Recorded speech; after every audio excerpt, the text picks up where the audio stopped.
Sungguh Tuhan, kiranya ini menjadi luapan dan kerinduan kami masing-masing yang ada di dalam ruangan ini. Punya kerinduan untuk menikmati sabda-Mu. Sehingga ketika firman Tuhan disampaikan, kami boleh duduk diam dan mendengarkan isi hati Tuhan. Karena Tuhan akan bicara. Kami berserah menyambut firman Tuhan di dalam nama Kristus, Tuhan kami yang hidup. Amin. Kita akan merenungkan sabda Tuhan dari Roma pasal 12. Roma 12 ayat 1. Saudara bisa membuka Alkitab masing-masing. Roma 12 ayat 1. Saya akan bacakan bagi kita. Roma 12 ayat 1. Karena itu saudara-saudara, demi kemurahan Allah aku menasihatkan kamu, supaya kamu mempersembahkan tubuhmu sebagai persembahan yang hidup, yang kudus, yang berkenan kepada Allah. Itu adalah ibadahmu yang sejati. Sesuai dengan tema kita yang sudah diumumkan minggu lalu, hari ini kita belajar merenungkan firman Tuhan dengan tema persembahan kepada Allah bagian pertama. Saudara, memang ini kaitannya dengan ruang lingkup pelayanan kita di tempat ini untuk mendukung pelayanan yang Tuhan percayakan kepada kita. Tetapi dari mana kita mempunyai pegangan dan dasar untuk memberikan persembahan-persembahan kita? Ya, firman Tuhan bicara kepada kita hari ini. Ini adalah landasan yang pertama. Kenapa di dalam ibadah-ibadah orang Kristen selalu ada persembahan-persembahan. Dan persembahan itu tidak menuntut, tetapi dengan kerelaan, dengan sukacita yang besar, mau membagi, mau berbagian dalam misi dan kerajaan Allah. Dan firman Tuhan pada petang ini menyampaikan kepada kita, khususnya dari Roma 12 ayat 1 ini, beberapa hal berkaitan dengan persembahan. Saudara, sebelum kita lebih jauh memahami apa maksud dan dimensi dari persembahan dalam konteks ini, kita perlu pahami mengapa penulis dipimpin oleh Tuhan untuk menuliskan bagian ini, ayat 1 ini. Dan secara istimewa dalam dunia teologi, dunia dogmatik, surat Roma ini dikenal sebagai miniaturnya Alkitab. Di dalam ada pokok-pokok teologi dan pengajaran yang begitu jelas diajarkan kepada kita untuk kita bisa memahami kehendak Allah dalam keseharian kita. Saudara dikasihi oleh Tuhan, dari pasal 1 sampai sebelum pasal 12 ini banyak bicara tentang kebenaran Allah yang harus diimani, yang harus ada dalam kehidupan kita. Pertama-tama dibuka tentang Injil, bagaimana Injil itu adalah kebenaran Allah yang memerdekakan setiap orang. Dan itu adalah kekuatan Allah untuk membawa orang di dalam hadirat Allah bersekutu dengan Allah yang maha benar, maha adil, maha kudus. Tetapi ternyata Injil ini diberitakan karena ada sebabnya. Di dalam pemberitaan Injil itu kita perlu disadarkan siapa manusia ini. Dan firman Tuhan jelaskan ini. Saudara, dikatakan manusia telah menindas kebenaran Allah dengan kelaliman, dengan kejahatan, dengan ketidakadilan, dengan berbagai-bagai dosa. Yang pada akhirnya Tuhan melihat semua itu sebagai kekejian, sebagai celah di hadapan Tuhan. Dan dalam pandangan Tuhan, sekali lagi dalam surat Roma ini, pasal 3 ayat 10-12 diulang apa yang sudah tertulis ratusan tahun sebelum tentang manusia yang tidak pernah cari Allah. Tidak ada manusia yang berakal budi, tidak ada yang mencari Allah. Semua berjalan sesuai kehendak hatinya. Semua menyeleweng. semua menuju kepada kebinasaan. Dan Tuhan ketika melihat hal ini, pada akhirnya harus bertindak, karena Tuhan menemukan tidak ada satu manusia pun di dunia ini yang bisa untuk datang kepada Allah dan hidup dalam perkenanannya. Nah, dalam konteks ini juga dibandingkan bahwa kita semua ini adalah keturunan Adam. Adam adalah manusia pertama, dan oleh dosa satu orang, dosa Adam, dosa ini menjalar kepada semua manusia. Karena semua manusia adalah keturunan Adam, dan Adam sudah berdosa, maka semua ini kena getahnya, bahkan kita hidup dengan dosa kita masing-masing. Kemudian upah dosa adalah maut. Upah dosa adalah maut, sehingga semua manusia yang sudah berdosa ini pasti mati. Tidak ada seorang pun yang tidak mati. Setiap manusia hanya menunggu kapan waktunya. Waktunya memang berbeda-beda. Nah, kalau kita memahami siklus kehidupan seperti ini, waktu orang yang kita kasihi dipanggil Tuhan, maka kita berpikir kita juga akan ke sana. Kita tidak terlampau emosi, tidak terlampau berduka, karena hidup memang sudah seperti itu adanya. Tetapi di dalam peristiwa-peristiwa yang kita alami setiap hari, bahkan duka-duka dan tantangan pergumulan yang ada, kita dibawa untuk mengenal Allah, berefleksi apa arti semua kehidupan ini.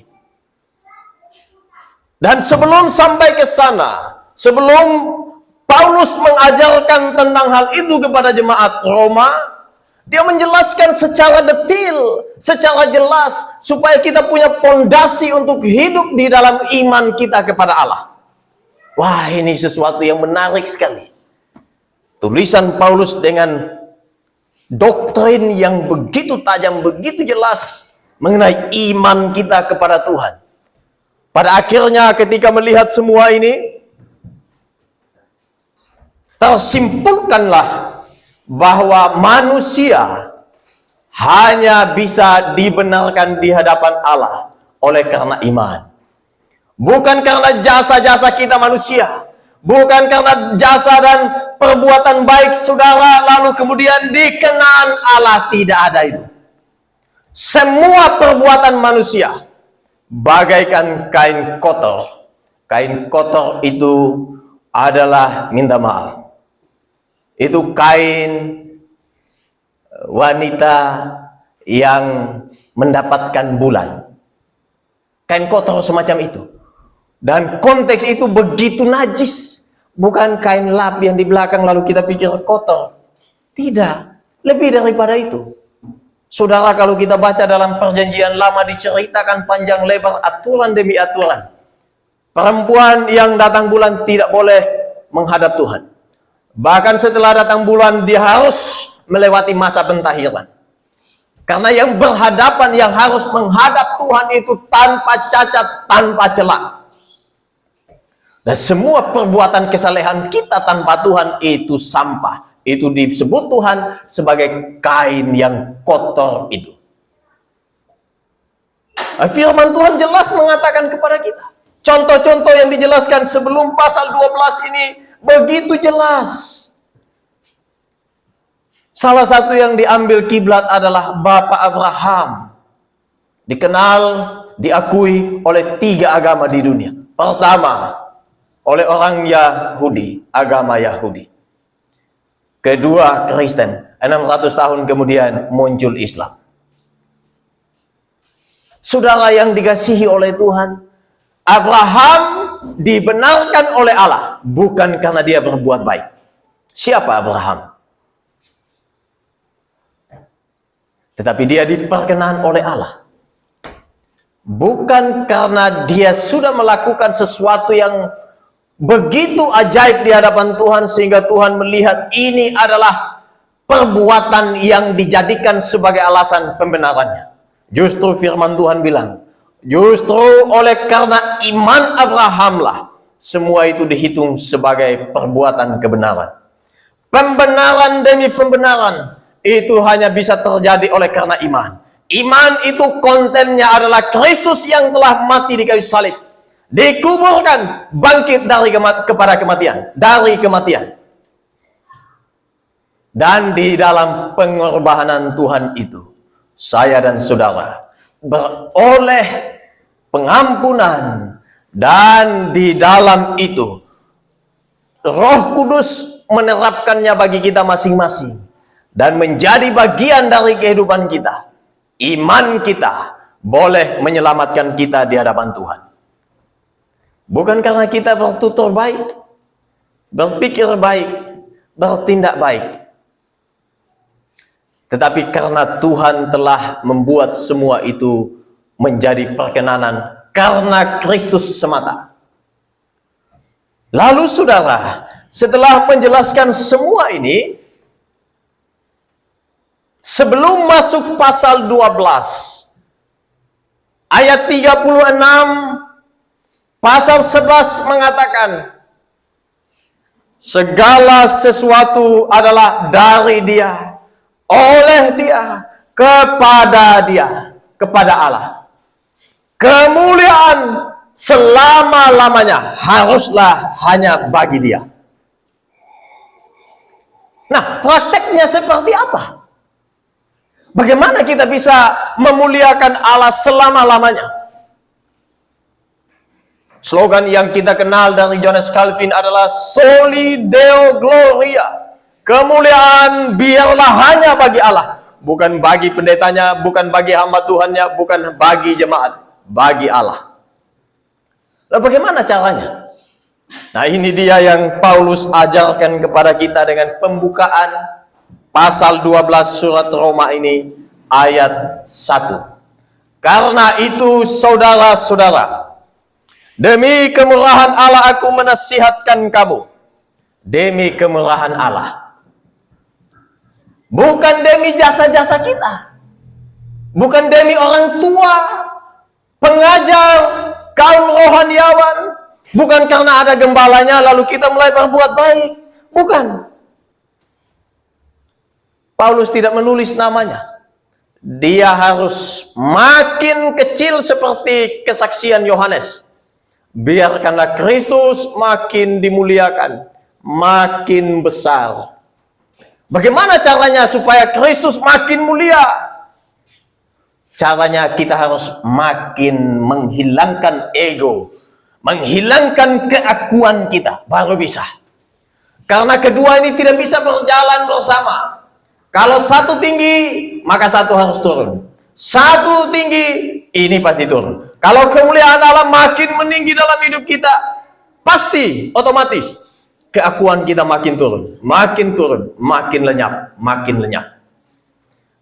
Kalau ini berdua-dua, itu hanya ada dalam dunia anta berantah. Dalam dunia nyata tidak ada. Karena firman Tuhan katakan, bagaimana cara kita untuk memuliakan Tuhan? Muliakanlah Tuhan. Tanggalkan egoismu. Pikul salibmu. Ikut Tuhan setiap hari. Kita sudah berenung dengan itu kan? Itu bukan sesuatu yang di luar jangkauan kita, bukan. Itu ada dalam genggaman kita sejauh Tuhan pimpin saya dan saudara. Nah, pertanyaannya, Tuhan pimpin tidak? Itu persoalannya. Dan dalam bahasa yang lain, Paulus mengatakan, demi kemurahan Allah aku menasihatkan kamu, supaya kamu mempersembahkan tubuhmu sebagai persembahan yang hidup, yang kudus, yang berkenan kepada Allah. Itu adalah ibadah yang sejati. Saudara yang dikasihi oleh Tuhan, kemurahan Allah itu bisa didefinisikan seperti ini. Kemurahan Allah adalah perasaan kasih yang begitu mendalam dari Allah yang ditujukan kepada manusia yang hina dina, yang papa ini, yang miskin ini tanpa Tuhan. Waktu Tuhan melihat manusia, waduh, jalannya menuju binasa. Tuhan melihat manusia, kok hidupnya sudah kacau balau. Kalau tidak diselamatkan, mereka akan pasti binasa. Itu adalah keniscayaan. Lalu Tuhan melihat, aduh, tidak tega. Perasaannya begitu menggelora, begitu sakit lihat manusia yang menjadi mahkota ciptaannya ini jalannya hanya pada kebinasaan. Itu kemurahan Allah. Lalu kemudian Tuhan bertindak. Bertindak dengan cara apa? Sekali lagi, kita udah pelajari tadi. Dengan Yesus datang ke dunia, menjadi daging, menjadi manusia. Lalu dia menyelesaikan semua yang menjadi urusan dan persoalan dari dosa itu. Setelah Tuhan selesaikan ini, Tuhan bilang, sudah selesai. Tetelestai. Di atas kayu salib. Kemudian Tuhan meninggal setelah menyerahkan nyawanya. Lalu 3 hari kemudian bangkit. Di dalam itu kita semua beroleh ketenangan, pengharapan. Ternyata masih ada harapan. Yang tadinya sudah tanpa harapan, jalannya menuju kecelakaan, kebinasaan. Hari ini Tuhan datang dengan Injilnya. Ada harapan, ada harapan. Harapannya karena pengorbanan Tuhan.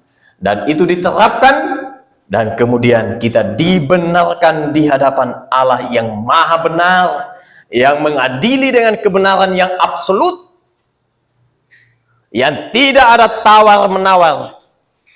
Dan Tuhan menyatakan kemuliaannya kepada kita. Jadi saudara yang dikasihi oleh Tuhan, perasaan kasih itu yang begitu mendalam karena keadaan kita yang kacau, yang hancur, yang rusak ini. Kemudian Tuhan membenarkan kita. Tuhan menguduskan kita. Dan membawa kita pada hidup yang diperkenan Allah.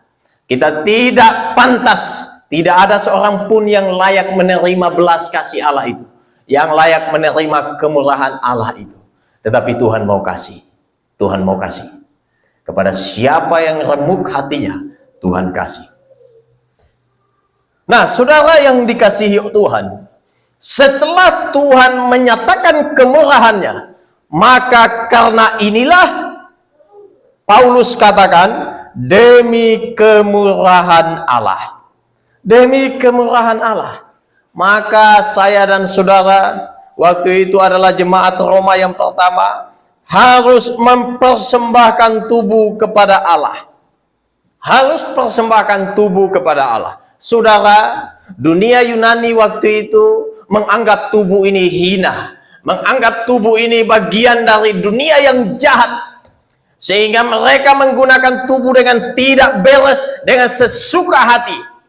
Tubuh ini diserahkan kepada percabulan persinahan. Tubuh ini diserahkan kepada kemabukan dan pesta pora. Waktu itu begitu.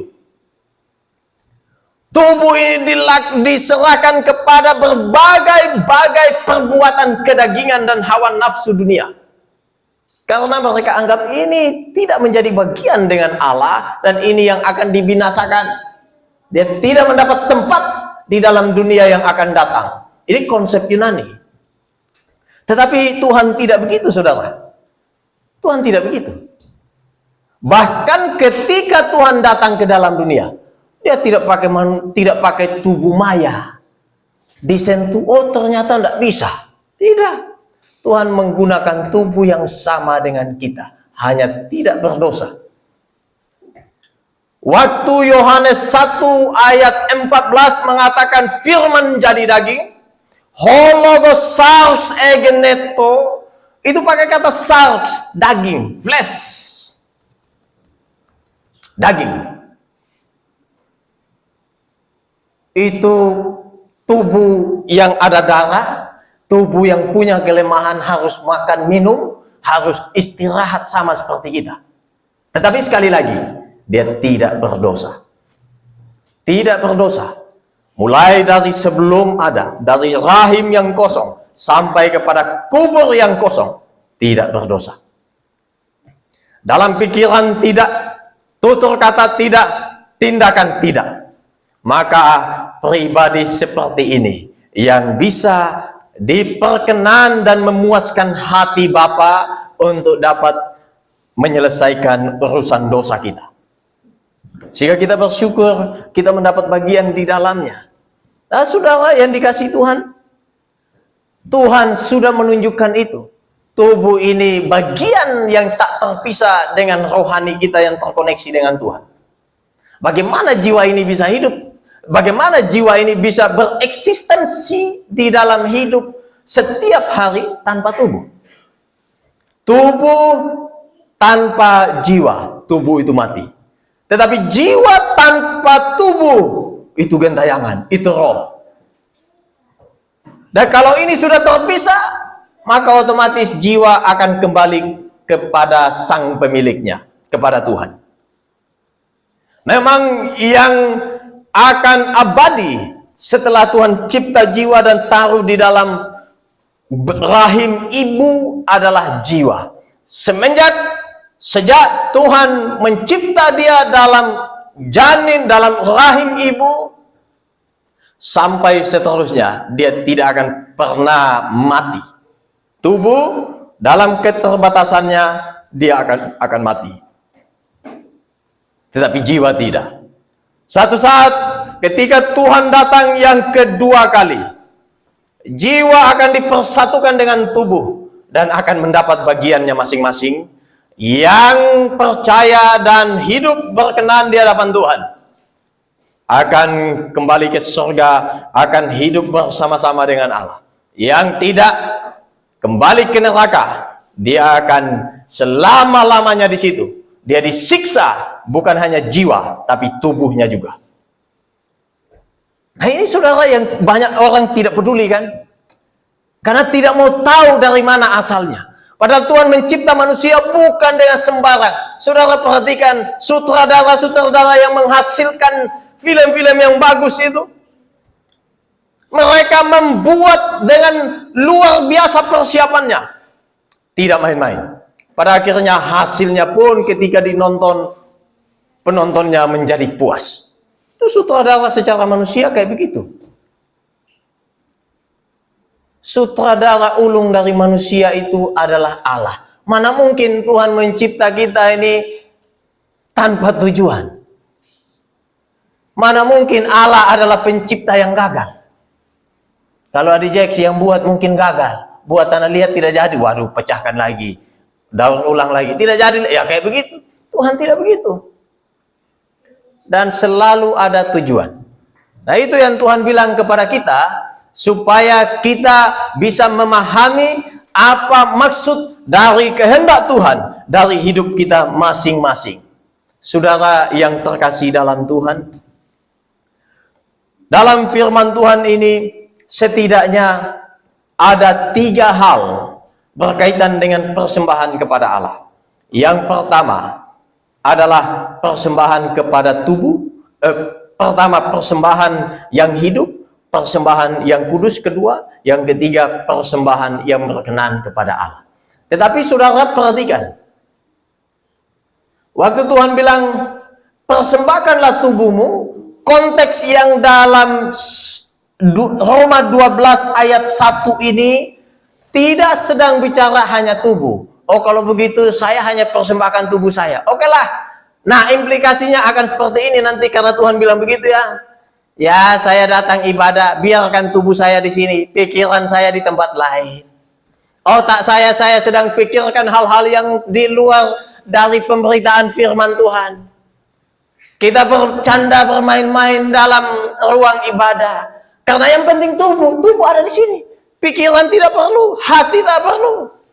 Ini implikasinya sudah terlalu jauh dan tidak sesuai dengan maksud Tuhan. Tadi saya sudah bilang, bagaimana mungkin kita bisa melihat manifestasi jiwa tanpa tubuh? Maka ini Tuhan bicara satu kesatuan yang utuh di dalam hidup manusia. Memang istimewa karena ini ada penekanan dan konteksnya. Tetapi itu maksudnya sebenarnya adalah keutuhan manusia itu. Totalitas manusia harus dipersembahkan kepada Allah. Bukan hanya tangan, bukan hanya kaki, bukan hanya mata yang melotot ke depan, padahal pikiran di tempat lain. Tidak, semua. Dan harus dimulai dari dalam pikiran dan hati kita, perasaan kita. Kita berikan semua ini untuk Tuhan. Lalu apa yang pertama? Yang pertama kita persembahkan kepada Tuhan adalah persembahan yang hidup. Hidup kita secara total kita persembahkan kepada Tuhan sebagai persembahan yang hidup. Saudara, ini ironis sekali dan kontradiksi sekali dengan apa yang terjadi di dalam Perjanjian Lama dan peristiwa sebelum firman Tuhan ini disampaikan dan sebelum Tuhan Yesus bangkit pada kematian. Ini sangat bertolak belakang dengan apa yang terjadi di PL. Untuk mempersembahkan korban kepada Tuhan di dalam konteks PL, korbannya dipilih yang terbaik. Nanti ada di bagian yang kedua, persembahan yang kudus. Tidak boleh cacat. Semua harus perfect. Dan setelah itu, yang terbaik dari yang terbaik dipersembahkan kepada Allah dengan cara binatang itu harus dibunuh. Bukan dibawa hidup-hidup. Tuhan, silakan ini ku persembahkan kepadamu. Jadilah sesuai kehendakmu. Ada. Tetapi setelah Tuhan mati di kayu salib, korban satu-satunya telah digenapi di kayu salib, telah dipersembahkan sebagai korban yang sempurna di kayu salib, maka saya dan saudara tidak perlu lagi membawa korban-korban semacam itu. Karena korban yang menyenangkan, memuaskan hati Bapa di kayu salib lebih daripada cukup untuk semua tuntutan dosa. Waduh. Setelah itu muncullah perintah ini. Persembahkan hidupmu sebagai persembahan yang hidup. Persembahkan totalitas dari kita sebagai persembahan yang hidup. Bukan mati lagi. Kita tidak menjadi korban yang mati lagi. Tetapi korban yang hidup dan hidup sebagai persembahan untuk Tuhan. Hidup sebagai kemuliaan bagi Tuhan. Kembali lagi ayat 36 tadi kan. Jelas ayat 36 kepada kita. Segala sesuatu haruslah kembali untuk kemuliaan Allah. Yang kedua, persembahan yang kudus. Ini kan antonim dari persembahan yang najis. Ada persembahan yang najis dalam Perjanjian Lama. Kalau orang beri persembahan kayak begini, bukan binatangnya yang akan dibunuh. Orang yang bawa itu harus mati. Karena dia tidak membawa korban yang diminta sesuai aturan hukum. Dia sembarang membawa korban kepada Tuhan dan dia tidak menghormati kekudusan Tuhan. Matilah orang kayak begini. Tetapi waktu itu tidak ada yang berani ketika menghadap Tuhan dalam kekudusan seperti itu. Karena pada prinsipnya Tuhan itu kudus. Orang harus kudus waktu menghadap Tuhan. Membawa persembahan dan korban-korban itu harus yang sudah ditentukan. Yang kudus, yang dikhususkan untuk persembahan itu. Tidak boleh ada cacat celah. Sedikit pun tak boleh. Waduh saudara. Setelah semua itu, pengorbanan di kayu salib telah menyatakan kemuliaan Allah. Kemudian Tuhan bilang, persembahkanlah tubuhmu sebagai persembahan yang kudus. Hidup kita bukan dipakai untuk hal-hal yang najis lagi. Hidup kita tidak bisa lagi dipakai semau gue. Asal saya senang, tak peduli kata dunia. Itu orang dunia begitu-begitu. Asal saya puas, urusan dengan Tuhan kemudian dulu. Kemudian kita kacau dalam hidup. Kita tidak mempersembahkan yang dikenan Tuhan, yang kudus di hadapan Tuhan. Karena pikiran kita tidak berorientasi bagi kemuliaan Tuhan. Itu yang menyebabkan kita tidak bisa melakukan hal ini. Tetapi ini dituntut kepada kita. Waktu itu kepada jemaat di Roma. Supaya mereka mempersembahkan hidup mereka sebagai persembahan yang kudus. Yang kudus. Dalam konteks Roma, itu adalah kota metropolitan. Itu disebut sebagai pusat dunia waktu itu karena dia yang memerintah dunia. Di sana kalau sudah seperti itu, saudara, kehidupan macam apa yang tidak ada? Kehidupan macam apa? Lengkap dari yang baik sampai yang paling jahat, paling sundal, paling keji, semua ada di sana. Dengan bebasnya bisa melakukan hal-hal semacam itu. Tapi jemaat Roma diingatkan, jangan. Ingat, persembahkan hidupmu sebagai persembahan yang kudus. Engkau harus berbeda dengan kehidupan dunia. Mereka begitu, tetapi engkau tak boleh. Hari ini Tuhan datang kepada saya dan saudara, kepada kita masing-masing. Tidak boleh. Kita bukan dari dunia ini. Kita memang hidup di dunia. Berada di tengah-tengah manusia yang duniawi. Tetapi kita tidak berasal dari dunia.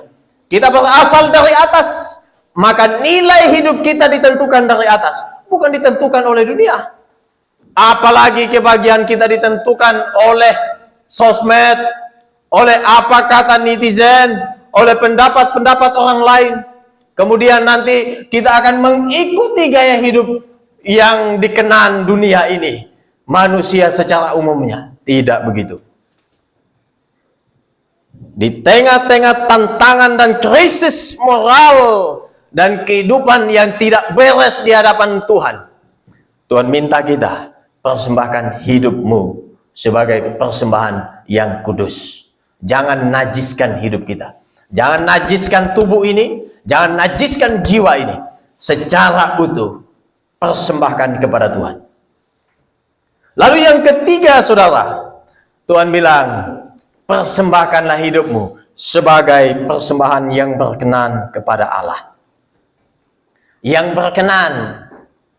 Tentu yang berkenan kepada Allah itu bukan yang sesuai dengan pemikiran kita.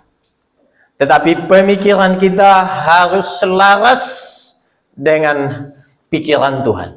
Apa yang Tuhan pikirkan, pikirkanlah itu. Apa yang Tuhan perkatakan, perkatakanlah itu. Apa yang Tuhan kerjakan, kerjakan, lakukanlah itu. Ini prinsip kekristenan. Tidak ada di mana tempat yang begini. Tetapi nilai-nilai kehidupan seperti ini kita hanya temukan di dalam kebenaran yang hakiki, yang sejati ini. Biarkan kita menjadi minoritas di tengah-tengah mayoritas. Tetapi yang minoritas ini hidupnya harus berkenan kepada Allah. Itu yang Tuhan inginkan dari kita.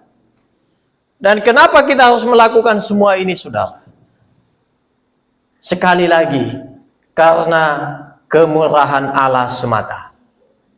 Saudara, kalau kita ada hari ini, itu karena kemurahan Allah.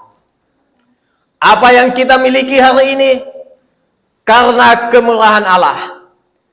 Kita punya suami, punya istri, punya anak yang bijaksana yang terus mensupport kita. Karena kemurahan Allah. Capaian-capaian yang kita sudah targetkan dan kita capai. Semua karena kemurahan Allah. Kalau hari ini kita bisa melihat sesama kita, sedangkan di luar sana ada yang tidak bisa lihat. Kita bisa mendengar di luar sana ada yang bisu. Kita bisa meraba, bisa menyentuh, bisa untuk berinteraksi satu dengan yang lain dengan penuh keakraban dan persaudaraan dalam Tuhan. Semua karena kemurahan Allah. Semua yang kita punya hari ini, baik nafas ini, baik tubuh, dan secara total dari hidup kita ini, datang karena kemurahan Allah. Maka orang yang punya pemikiran bahwa segala sesuatu yang dia miliki hari ini karena kemurahan Allah, dia pasti tahu apa yang dia akan lakukan.